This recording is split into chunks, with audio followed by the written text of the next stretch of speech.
She called herself my son's mother when he was 3 weeks old, and she set it on my porch with a smile that asked for permission, while her body stepped forward like permission had already been given.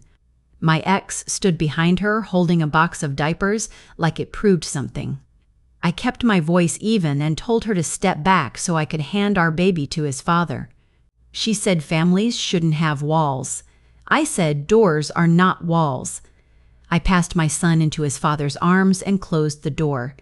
I wrote the date on a pad after they left, tore the sheet, and put it into a folder. That became a habit. My son arrived into noise we didn't plan. I was 3 months from delivery when my ex fell into a fast affair with a woman from his job. They married weeks after I gave birth. She was 25 and proud of being decisive. The first time she came to a handoff, she tried to follow my ex through my door with the diaper bag on one shoulder like it made her part of the scene. I said visits would be at my house until our son was older. She stood on the mat and said a boy deserved both parents from the start. I corrected the count without raising my voice. She looked past me into the hallway, the way people look into refrigerators that don't belong to them. I closed the door. In those early months, my ex came twice a week and held our son like men do when the wait surprises them. She waited in the car and then began to walk up the path near the end of each visit so that the final minute would be on her terms. The first time she reached to say goodbye while our son was already in my arms, I stepped back. She complained that I was keeping them apart. I said goodbyes should be done before the door. I didn't argue. I put the line on paper and I lived inside it. I did not cut my ex off. When our son was 10 months old and the pediatrician said he was ready for short trips, I told my ex he could take him out for a few hours on Saturdays. I kept the handoffs at my porch. I didn't let the new wife inside my home. She made a scene at the walkway twice. The second time she said she would be spending time alone with her son during my ex's visits. I said no. I kept my voice in the flat range I can hold, even when my head is hot. She learned to move her arguments onto sidewalks and parking lots, and I learned that people with neighbors don't need speeches. They need patterns and witnesses. When our son turned 18 months, my ex got every other weekend visitation. The judge wrote it on paper with both our names under it, and the room calmed for a while. Then the new wife decided daycare pickups were simple, and she went to collect my son on a weekday during my time. The director called me while my ex's wife stood at the counter holding my boy on her hip and asked, as calmly as anyone can, for a signed authorization she did not have. I drove like a person focusing on the lines. The director took my son from her arms and waited with him in the office. I arrived, and the police took a brief report because the director asked them to. Our son went home with me. I wrote the incident number on the top of a fresh page and slid it into the folder. In court, the judge pulled the weekends, ordered classes, and required a written apology from her before reinstating visitation. She completed both, and the schedule restarted at my house for exchanges, and she was not allowed near my door. That stayed in place. The years inched. I recorded only what mattered, each sidewalk confrontation. The morning she tried to hand me mom rules, she had printed off a blog. The afternoon she said, "He is my family now," while my ex kept his eyes on the driveway like he could will a car into appearing. I kept one page for small peace. The Sunday my ex arrived on time, handed over our son with a clean hat, and left without her, and my son waved at the truck taillights and didn't cry. I added a star beside that entry. The folder did not become a wall between us. It became a way to breathe when I needed facts to hold me still. A year ago, my ex died. It did not happen on his weekend. Our son was with me. I sat him on the couch and told him the sentence the counselor had taught me to use with children, short and true. His face went flat and older. He asked if his father was in pain when it happened. I said no. He asked if he had to see her. I said no. We walked the block because movement helps a person when rooms tip.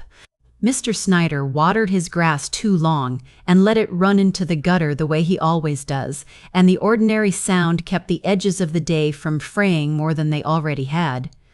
Grief did not quiet her. It sharpened her voice. First, she tried to sue for shared custody as the other parent. That was dismissed fast. She was not a legal parent and had no parental rights. Then she filed for visitation with my son. That one went to court. 2 dates were set. I circled them on the kitchen calendar and wrote them on the whiteboard with blue marker because blue is easiest to see when you are tired. I did not pace the house waiting for a fight. I stacked paper. I asked the daycare director for a letter about the day she stopped the pickup. She wrote 2 paragraphs and 1 line that carried the weight of the rest. Child was not released to step-parent because she was not an authorized pickup. I asked my son's counselor for a short note about routine and grief. She wrote that predictable days are care, that adding a new visitation schedule with a non-parent after a death increases stress, that familiar adults should hold the line until a child has his feet under him. No drama, just sentences that stand. At the first hearing, I wore clean black pants and a pressed shirt because courtrooms are built for plain. She sat across the aisle in a pale dress that looked like a rehearsal for a part the judge was not casting. Her lawyer spoke about bond and continuity and love. He used the word mother near the end, the way people save a word for maximum weight. My lawyer spoke in 5 points I could recite in my sleep: legal parentage, prior court restrictions, daycare incident, apology letter and classes, and our son's stability with school and home. No adjectives, only dates. The judge read quietly and asked me 3 short questions. Did I allow regular visitation with the father? Yes. Did I block the widow from lawfully being present during the father's time? No D. Did the widow attempt a daycare pickup during my time without authorization? Yes. The guardian ad litem said our son was steady in school, that he named the adults in his life with warmth, that he had asked for things to stay the same for a while. The judge set a second date and asked for the letters I had already obtained. He said, without raised voice, that the court would not experiment on a child in grief. We left past the security line. She announced appeals to the hallway. The hallway did not clap. Between dates, she tried to pull us into small scenes. She parked near the elementary school and waited in a blue sedan at dismissal. The front office already had a note on the file that pickups had not changed, but I still scanned the curb. She stood by the chain-link fence one afternoon and told me I was erasing a family. I did not answer in front of my child. I put him in the car, waved to the crossing guard, and wrote the time and place into the log before the engine cooled. My neighbor across the street started keeping her curtains half open around pickup time and texted me without flourish. Blue sedan drove by. Kept going. Ordinary allies do more than speeches. The second hearing landed on a hot day that made the stair rail sticky. Saturday. The judge took the bench. Her lawyer delivered the longer version of the first speech but added closure and identity. My lawyer handed up the daycare letter and the counselor note. The judge read for a long minute and then spoke in the only tone courtrooms trust. He said step-parents without adoption have no visitation rights over a fit parent's objection. He said the doctrine that sometimes allows third-party visitation requires proof of an extraordinary bond and a risk of harm if contact is denied. He said the history here showed boundary testing and one serious violation. He denied visitation and kept all prior restrictions. He said grief can make a person reach for a rope that isn't theirs, and that a courtroom is not a place to borrow one. She made a sound. The bailiff looked at the clock because that is his way of asking people to stand down. We filed out. In the hallway, she shouted about appeals. The sound echoed into the stairwell and came back smaller. I walked past without looking over my shoulder. The decision did not feel like a win. It felt like the floor returning to level. A week later, in a grocery parking lot, she fast walked up to me, eyes bright, voice tight, and started in with the lines I have heard since my son was new, that I was keeping her from her family, that my son needed her, that I couldn't cut her out. I was so done with the years that led to that hour that something in me snapped in the quiet way breaking sometimes does. I said she would never be in my son's life again and told her to take her misery somewhere else. She screamed at my back. I kept walking. A man near the soda machine watched the ground the way people do when they don't want to be called as witnesses. I got in the car and set my forehead on the wheel for one breath. It didn't help. The relief from court curdled in my stomach. The binder at home would not be worse because of one sentence in a parking lot. My son had not heard me. Still, it sat wrong. The people who helped me hold the line, directors, counselors, judges, neighbors with half-open curtains, had done it without taunts. They said no and stood there until no held. I drove home and wrote a single line in the log, confronted its store, said something I regret. That night I lay awake and listened to my son breathe down the hall. The clock numbers stepped past small hours. I thought about how much energy I had spent keeping adult anger out of a child's air, and how quickly I had let a hard sentence out in a lot where carts clicked against each other and made my voice sound larger than it needed to be. I did not plan a speech. I planned 2 sentences and 1 printout. In the morning, I sent her a message that said I regretted my words in the lot, that the order stood, and that she was not to contact me or my son. No extras. I CC'd myself so it would live with the record. Then I went to the clerk's office and asked for a certified copy of the ruling. It had the line that mattered at the center: visitation denied, no third-party contact, routine to remain unchanged. I slid the page into a clear sleeve and put it in the binder.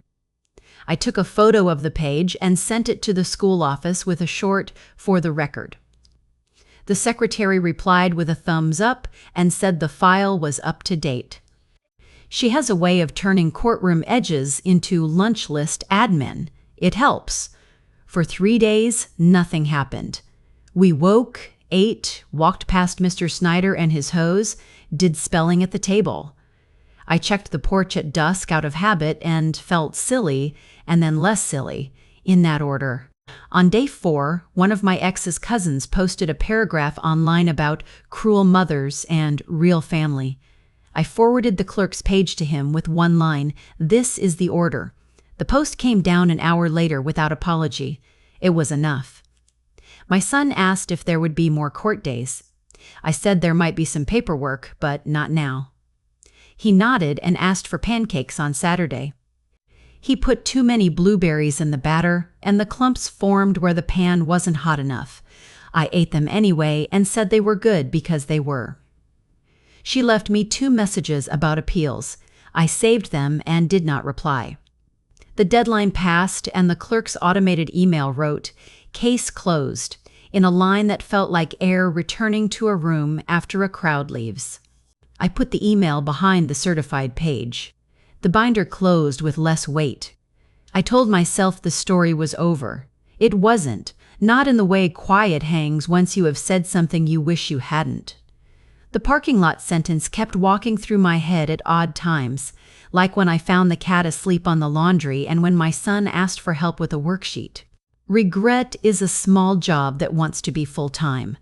I decided to give it 1 more hour, but in a place with witnesses and windows instead of asphalt and carts. I chose the school's family day as my plain room. Folding tables, paper crowns, juice boxes, grandparents with pockets of hard candy. She had a niece in kindergarten. She would be there. I put the certified page in my bag. I did not plan a confrontation. I planned a line. She kept a distance for most of the afternoon, orbiting 2 tables away, talking to anyone who would hold her eyes. When the crowd thinned and parents began to pack up, she walked over and said, I was erasing her and that my son would miss half his story. People at the nearby table lowered their eyes like plates could become shields. I took out the clear sleeve and set it on the table. I said one sentence, "This is the order. We are following it." The PTA chair, who teaches second grade and knows the tone adults should use near children, stepped closer and read the line. She said, "We'll keep to that here." She said it to the paper. The widow stared at the page and then walked away. That was the public confirmation I needed. Simple, daylight, with witnesses and a change of subject to who was taking home the leftover juice. I went home and made dinner. After my son was asleep, I took the binder from the counter and moved it to the hall shelf. I wrote "closed" on a sticky note and set it on the front, not as a challenge, but as a way to remind my hands to stop reaching for it every time the house fell too quiet. Then I turned off the porch light and went to bed. The house slept hard that night. When morning came, the light had that washed look it gets after rain. I made coffee and packed my son's lunch. We walked to the corner. Mr. Snyder waved with his hose and said something about a rabbit in his garden. My son told him rabbits like the clover more than the lettuce. Ordinary talk is better than medicine when you're trying to keep a day steady. At school drop-off, the secretary stepped out from behind the desk to say she had filed the court page. She said it the way nurses say a number that means we can all breathe. We signed a permission slip for a field trip. I initialed the box that said chaperones must be approved. I kept my pen on the line a second longer than needed and then put it down. I went to work and did the small work that keeps offices from falling apart. The fluoride order finally arrived after 2 back and forths. The printer jammed and I fixed it without swearing because the waiting room was full and people can smell anger. At lunch, I wrote a thank you note to the daycare director for her letter and mailed it with a stamp from the desk drawer where I keep the good ones. You can measure a life by how many stamps you use to tell people they helped. The voicemail count stayed at 0 for 2 days. On the 3rd day, a certified letter arrived from her old lawyer. The envelope was stiff.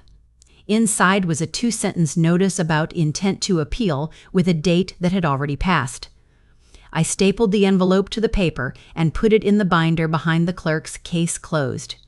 I did not reply. Paper can sit on top of other paper without fighting. On Friday evening, my son had a nightmare and padded into my room.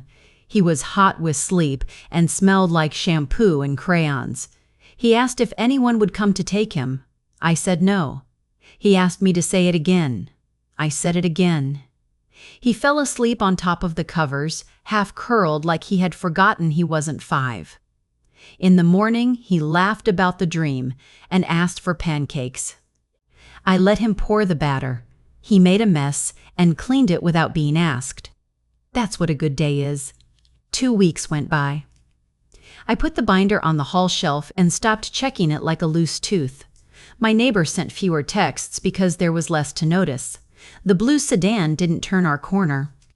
The school counselor called once to ask if my son wanted to join a small lunch group for kids who had lost someone. He said yes. He came home with a paper crane and a note that said, "We learned how to make quiet." He stuck the crane to his bookshelf with tape, and it leaned like a small tent. At the end of the month, the school held a volunteer orientation. I went because I like handing out juice at field day. The PTA chair took attendance and handed out name stickers. The widow was there, leaning against the back wall, hair pulled tight. The principal opened with the basic rules: background checks, boundaries, no photographing other people's children, and respect for court orders. He said that last part heavier. He looked at no one while he said it, which is the same as looking at everyone. The PTA chair passed around the sign-up sheet. The widow wrote her name. The principal picked up the sheet and checked it against a list. He told her softly that she could not serve at student events. He pointed to a line on his paper and then to the door, not rudely, but like a teacher telling a student the hall pass doesn't cover the library. She left. That was the public confirmation I didn't have to arrange. It felt like someone had taken a weight from the back of my neck without touching me. We did laundry and put socks in the wrong drawers and laughed about it. My son started a book about trucks and then forgot it under the couch. We made grilled cheese on a rainy Sunday and watched the cat watch the drops like he had never seen water before. My boyfriend fixed a sticky window and didn't tell me until I noticed it moved easily. The house sounded like a place, not a case. There was one last flare. It happened at the fall festival on the town green. Booths, pies, a raffle for a basket with jam and a blanket everyone wanted. My son was tossing rings at milk bottles with his friend when I saw her at the edge of the crowd. She wasn't looking at me. She was looking at the boy, the way people look at something they want to keep in their pocket. She stepped toward the game, then stopped because the volunteer running it, a retired crossing guard who takes her job home, held up a hand. The guard said something short. I couldn't hear the words under the music, but I knew the tone. My son never looked up. He missed the bottles and laughed. The rings clattered on the grass. The widow stepped back. The guard moved her eyes to me and nodded once as if to say, "I've got this corner." I went back to holding tickets. After the festival, the cousin who likes drama sent me a message asking if we could all move on for the child's sake. I replied with one line, "We are already moved on. Please keep it there." He didn't answer. Some doors don't close loud. They just stop swinging. In October, the counselor invited me to sit in for the last 5 minutes of a session. My son had drawn a small map of our neighborhood with a red line showing the walk to school. He had drawn 3 dots, our porch, the corner where Mr. Snyder waters too long, and the school door, and a tiny X where he wanted me to stand at pickup if I got there early. He said plans made him feel tall. We put the map on the fridge next to the paper crane and the spelling words. Order isn't a lecture. It's a magnet and a piece of paper where a child knows where to look. The harassment didn't return. She tried one more time to add me to a long message about grief and rights on social media. I didn't respond. A friend did, not with heat, but with the clerk's page. The post drifted down the feed like anything else that doesn't grow. On the first cold morning, the binder tipped when I closed the hall closet. I picked it up and sat on the step and flipped through. Police incident from daycare. Apology letter. Class certificate. Prior order banning her from my home. Daycare letter. Counselor note. Certified ruling. Case closed. It looked smaller now. The pages hadn't changed. I had AI tore out the parking lot entry from my log and copied it onto a new sheet in a cleaner hand with a line at the end that said, "Do not do this again." I put the messy page in the trash and the new one in the binder. That was for me, not for court. It was a way to speak to the version of myself that comes out hot when poked. My son's birthday sat on the calendar like a good hill. We invited 3 kids from his class and 2 cousins and told everyone 2 hours, no gifts required, come hungry. We set up a table in the yard with paper plates and one of those plastic tablecloths that flaps. My boyfriend blew up balloons until he got lightheaded and sat down laughing. My parents brought a pan of ziti and a bag of rolls. Mr. Snyder wandered over with a grocery store cake and said the icing color was wrong, but the sugar was right. The children ran. The cat hid under the sofa and peeked out when it got quiet. No one drove by slow. No one lurked. The only raised voice was a kid insisting he had been it for too long. We sang. My son made a wish with his eyes open. He told me later it was not a secret wish, and he said it out loud, "More days like this." After the party, when the house was back to itself and the last paper plate had been thrown out, I sat with the binder on my lap and thought about closing it for good. Instead, I moved it to the high shelf with the tax returns and the warranties. If a thing is going to live with you, it should be in the right room.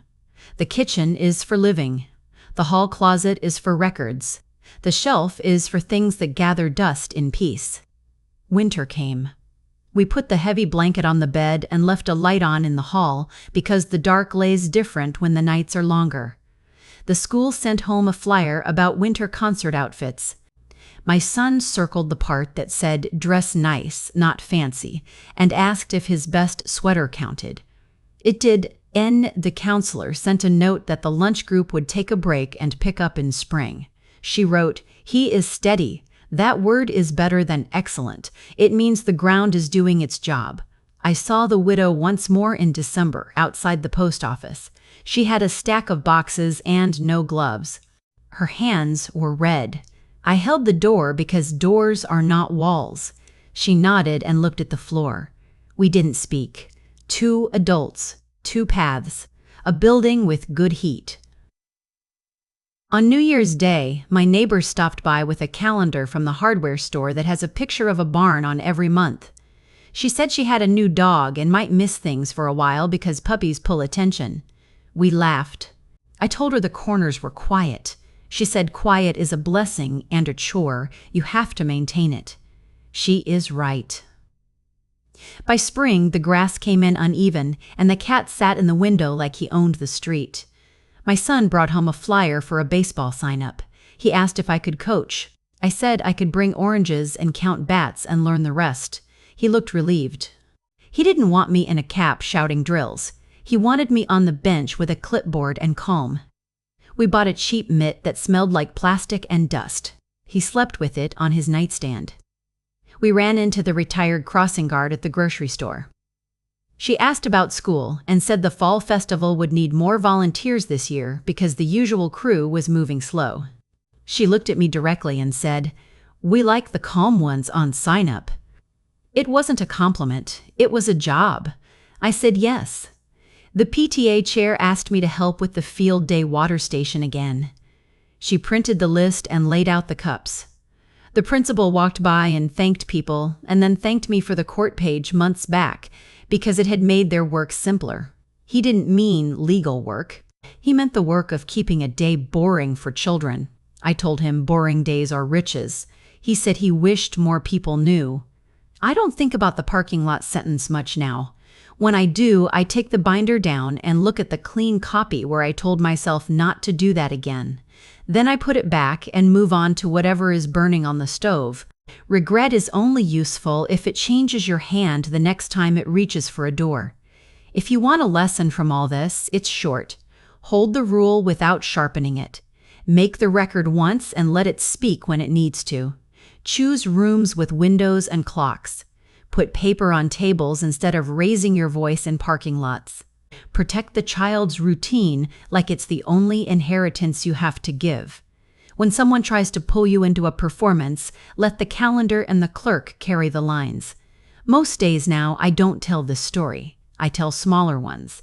How my son hit a clean grounder to short and grinned at second base like he had found a secret door.